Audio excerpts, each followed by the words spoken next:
My name is JD Harbour, Mr. Africa for 2017. I'm from White River, Mpumalanga, South Africa.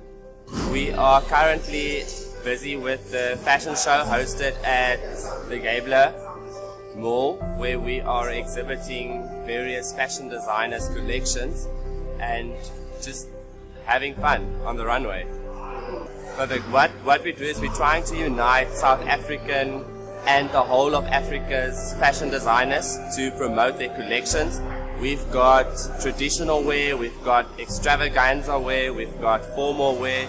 It's basically just a showcase of all the talent that the designers have out there in the whole of the continent of Africa.